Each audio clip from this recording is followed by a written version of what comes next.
Now we are moving into one of the hottest topics, the breakdown. I mentioned earlier, I'll just repeat that. There is a symposium on Tuesday in Paris. You get all the top gigs, where a broad spectrum of people are discussing what is wrong. Just remind us why you feel it's so important that so many different people from different aspects of the game are talking about this. I think what makes our game unique is the way that coaches, players, referees, and all stakeholders, have a say in the game. And I think we work at our best as a game of rugby when we all do get together and share ideas, not expecting referees just to tell coaches how the game will be refereed, not just expecting coaches to come along and say, we want you to referee a tournament like this. So this is a great opportunity for us to all get together. Some of the great coaches in the world and some cracking players with some medics as well, all just saying, how can we make the game a bit safer at the breakdown?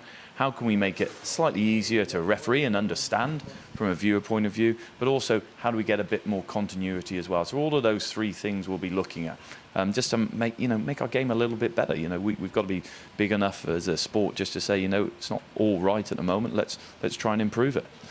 Let's just very, very quickly, what are we talking about when we're talking about the breakdown? There's some people saying it's not clearly defined in the laws. Yeah, you're right. It's not in the law book. It's something that's evolved.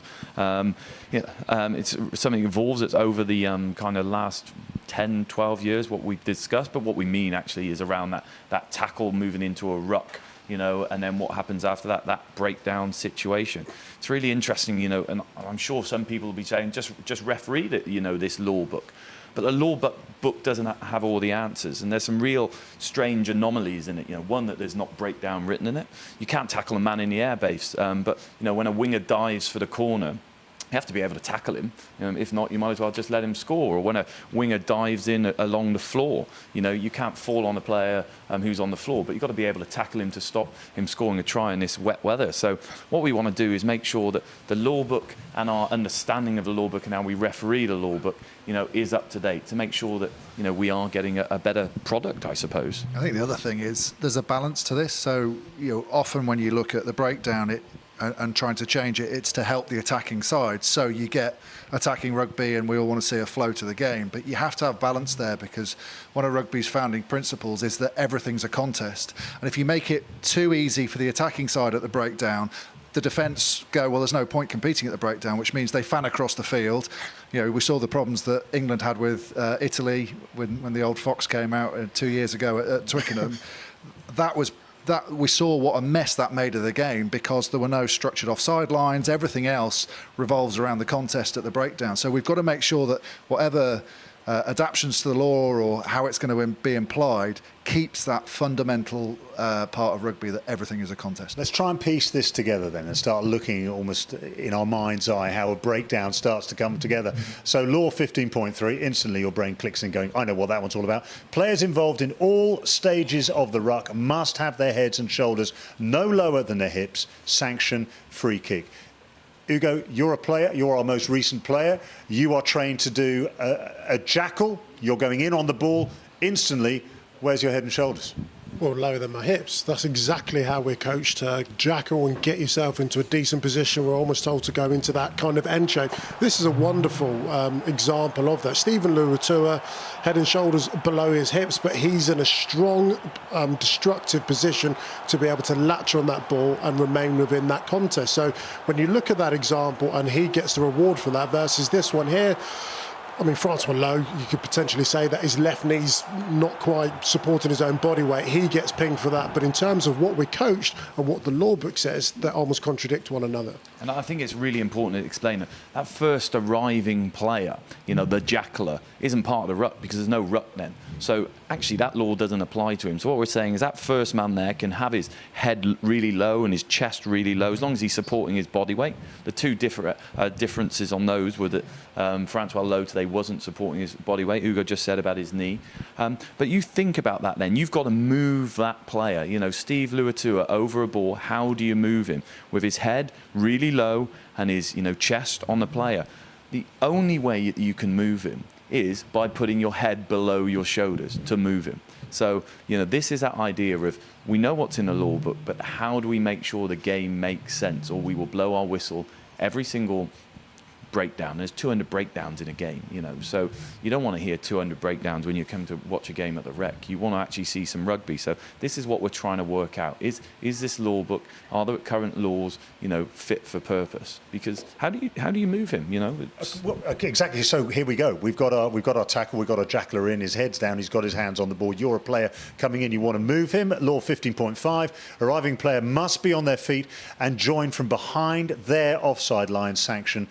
Penalty. Let's roll in 15.12 as well. Players must endeavour to remain on their feet throughout the ruck. Sanction. That's the penalty. key one, isn't it? Because endeavour to remain on their feet. So you can go off your feet if you're trying to stay on your feet, and you then the referees will make you try and get back to your feet. But as long as you arrive off your feet, the problem that we're seeing more and more of at the moment, which I guess will get discussed this week, is players flying in because the first player is so low and almost torpedoing in, going off their feet deliberately. There's got no chance of staying on their feet. Just watch here. I think it's Dave Ewers who comes in now. There's no way he's going to end up on his feet there.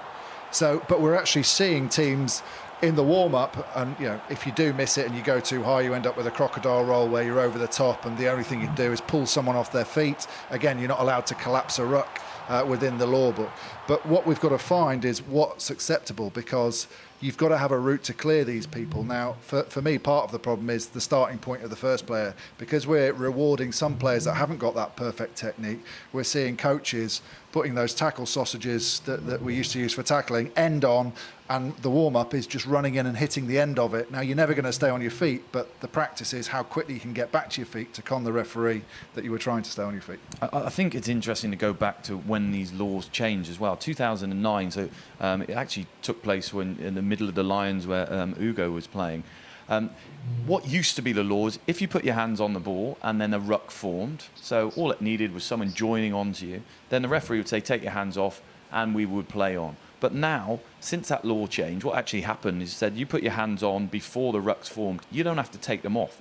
So we were seeing players then getting those really strong body positions. Heinrich Brousseau from South Africa, Pocock, McCall, just then their backs would be exposed, but nothing else. And it was extremely hard, and it still is extremely hard to move someone in that really strong body position over the ball without, launching yourself or without crocodile rolling them.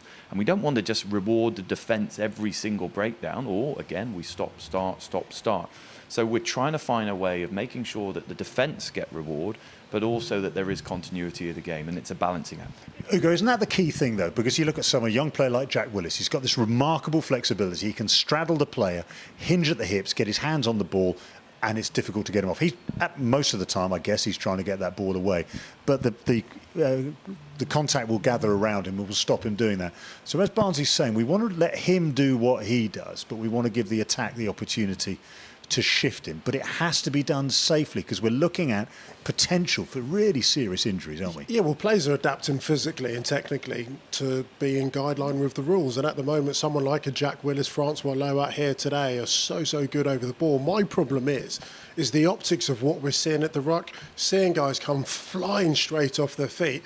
That, for me, isn't selling the game, especially when you've got one person flying off his feet, another guy entering, not from through the gate, as what's stated in the law book, and then crocodile rolling someone. So you can imagine you've locked onto the ball, you've got a huge amount of tension through your trunk, through your hamstrings, through your knees, you're bolted onto the ground, and then you've got someone hitting you 90 degrees and then a 45-degree angle. We're going to see major injuries, and that's my problem, because when you have the symposium next week, I don't want law changes to come off the back of a major injury. I want us to be a little bit more proactive, because being hit from multiple directions when you're getting 18, 19 stone players, hitting just one person, surely isn't a good look for the game. I think the other thing to remember, we always look back with rose-tinted specs that everything used to be great and it's getting worse. There are parts of the ruck that are getting worse because they're adapting to the new interpretations. But back 10, 15 years ago, you used to have one or two specialists in the team that would get over the ball. And then now everyone is expected to be that Jackler. So that's why we're seeing so many more opportunities for it. But equally, go back 20 years and we'd get 20, 30 rucks or breakdowns where there wasn't an end result and we had to go to the scrum. We're not getting that anymore. The referees are managing it so well that we're not having to have extra scrums.